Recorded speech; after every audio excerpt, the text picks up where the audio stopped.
상당히 오래된 이야기인데 내 주변에 나를 참 좋아하는 조그마한 기업을 하는 분이 있었어요. 근데 그 기업은 뭐 별로 자기 공장도 아니고 공장을 하나 빌려가지고 아주 그 뭐랄까 사람이 잘생기고 또 그다음에 아주 후덕해요. 그리고 우리 집에 찾아왔을 때 어려움이 있어서 또 상담도 하고 이렇게 가는데 그 집 딸은 음악을 시킨다 해서 오스트리아로 유학을 보내고 아들은 아주 그 뭐랄까 아버지한테 밑보여가지고 한번 퇴출당했어.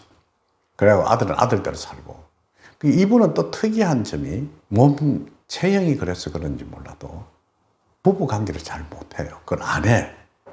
그래가지고 그걸 좀 밝히는 부인을 만나가지고 이혼해버렸어. 혼자 산다고. 굉장히 부자인 줄 알았어, 나도. 아주 넉넉하게 살아. 우리 집에 올 때, 그 지금부터 한 40년 정도 됐겠구나. 40년 전에, 뭐 그때 별로 좋은 차도 아닌 뭐 폰이라도 자기가 몰고 안 오고 기사를 데리고 와요. 그러면서 이렇게 사업을 하는데 주로 내가 듣기로는 포스코에 무슨 뭐 어떤 납품하고 이런 일을 하고 이랬어. 그러다가 이 사람이 어느 날 갑자기 세상을 떠나버렸어요. 그러니까 그 딸은 이제 유학 가 있다가 귀국을 했어. 그러고 아들은 쫓겨나 있다 지금 그건 아들이니까 상속을 해서 아버지 곁에 왔다고. 근데 아무리 뒤져봐도 재산이 없어. 그 우리 집을 찾아왔더라고.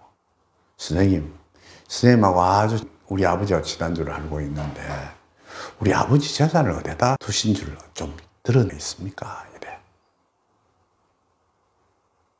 언제 돌아가셨어요? 이래서 갑자기 심장마비로 세상을 떠났는데 나도 참 답답했어. 그리고 그 딸은 아버지 딸을 얼마나 좋아했으면 오스트리아에 유학을 보내가지고도 참 넉넉하게 돈도 보내주고 딸한테 공부를 할 수 있도록 뒤를 밀어줬다고. 그 딸도 아버지 유산을 찾으려는 거예요. 아무것도 없어.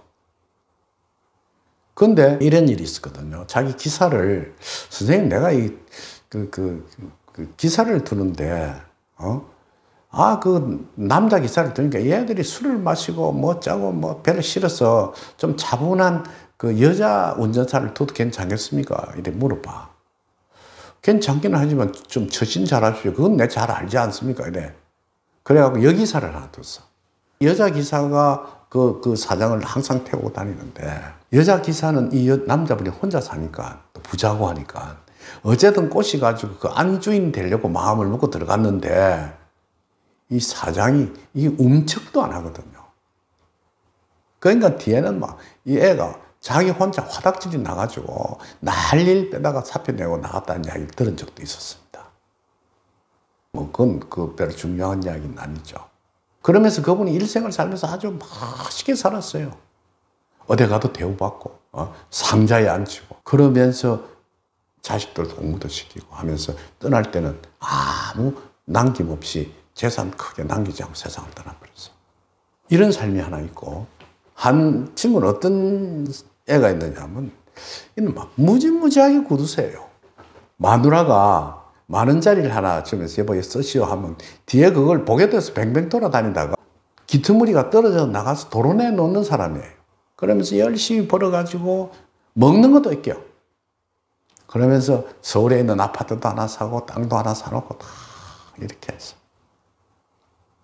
그러니까 그러면서 그 살아가는 몰골이라는 게 참 말도 아니죠. 그러니까 자가용 하면 안 몰고 다니고 꼭 그 사람이 목재상을 했는데 작은 트럭 있죠. 그걸 꼭 몰고 다녀.